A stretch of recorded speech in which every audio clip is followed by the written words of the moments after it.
Assalamualaikum warahmatullahi wabarakatuh. Perkenalkan, nama saya Nurul Ilmiah, NIM 202169110038. Di sini saya akan mempresentasikan makalah saya yang berjudul Psikologi Pendidikan dan Pembelajaran yang menerangkan tentang teori-teori belajar menurut para ahli. Di sini cover saya. Lalu abstrak. Kata kuncinya pendidikan dan teori belajar. Memasuki bab 1 pendahuluan. A. Latar belakang.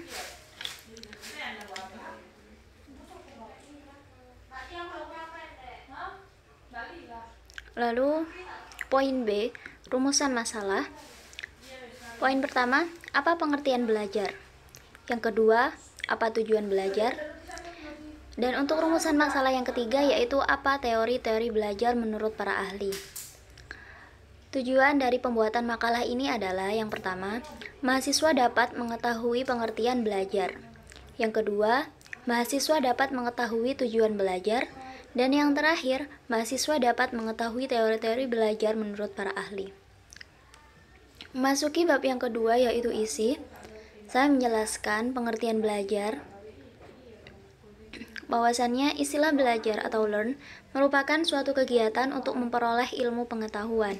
Belajar juga merupakan sesuatu yang dilakukan untuk menguasai hal tertentu. Menurut Slameto 2010, 2. Belajar adalah suatu proses usaha yang dilakukan seseorang untuk memperoleh suatu perubahan tingkah laku yang baru secara keseluruhan, sebagai hasil pengalamannya sendiri dalam interaksi dengan lingkungannya. Sedangkan Kinsky dalam Syaiful Bahri Jamarah 2008, learning is a process by which behavior, in the broader sense, is originated or changed through practice or training. Belajar adalah proses di mana tingkah laku atau dalam arti luas ditimbulkan atau diubah melalui praktek atau latihan. Lalu, tujuan belajar.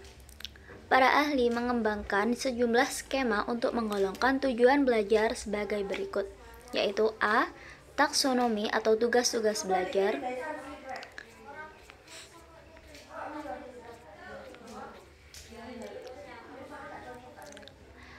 Lalu taksomoni tujuan belajar ada domain kognitif dan domain afektif. Memasuki teori-teori belajar menurut para ahli, di sini saya mengambil yang pertama, yaitu teori belajar kognitivisme, yaitu teori yang berasal dari kata cognition yang mempunyai persamaan dengan knowing yang berarti mengetahui.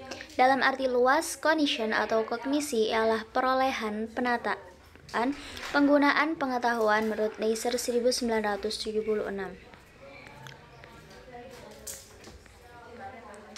Ciri-ciri aliran kognitivisme, yang pertama, mementingkan apa yang ada dalam diri anak. Yang kedua, mementingkan keseluruhan daripada bagian-bagian. Yang ketiga, mementingkan peranan kognitif. Yang keempat, mementingkan kondisi waktu sekarang. Dan yang terakhir, mementingkan pembentukan struktur kognitif. Yang kedua, ada pandangan teori kognitivisme terhadap belajar, mengajar, dan pembelajaran. Yang ketiga, ada implikasi teori kognitif dalam pembelajaran. Jadi, aplikasi teori belajar kognitivisme dalam pembelajaran, guru harus memahami bahwa siswa bukan sebagai orang dewasa yang mudah dalam proses berpikirnya. Anak usia prasekolah dan awal sekolah, dasar belajar menggunakan benda-benda konkret, keaktifan siswa dipentingkan. Guru menyusun materi dengan menggunakan pola atau logika tertentu dari sederhana ke kompleks. Guru menciptakan pembelajaran yang bermakna, memperhatikan perbedaan individual siswa untuk mencapai keberhasilan siswa. Dari penjelasan di atas, jelas bahwa implikasinya dalam pembelajaran adalah seorang pendidik, guru, ataupun apa namanya, mereka harus dapat memahami bagaimana cara belajar siswa yang baik, sebab mereka, para siswa, tidak akan dapat memahami bahasa bila mereka tidak mampu mencerna dari apa yang mereka dengar ataupun mereka tangkap. Yang kedua ada teori belajar behaviorisme. Di sini saya menyebutkan beberapa pakar yang mempunyai teori belajar behaviorisme. Ada Ivan Pavlov, ada John B. Watson, ada Edward Thorndike, ada B.F. Skinner. Lalu yang ketiga ada teori belajar humanisme. Gagasan dari humanisme dapat diringkas, setiap orang memiliki kapasitas untuk berkembang. Yang kedua, setiap orang memiliki kebebasan untuk memilih tujuan hidupnya, dan lain-lain. Bab ketiga yaitu penutup.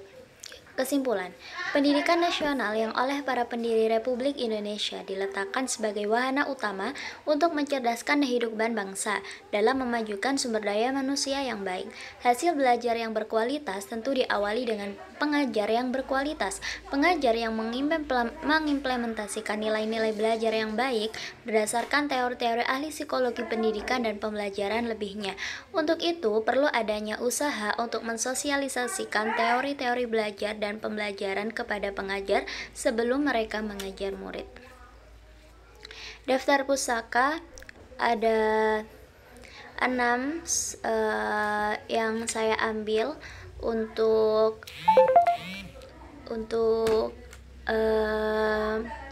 referensi dari makalah ini, dan semuanya ini dari internet. Terima kasih, sekian dari saya. Wassalamualaikum warahmatullahi wabarakatuh.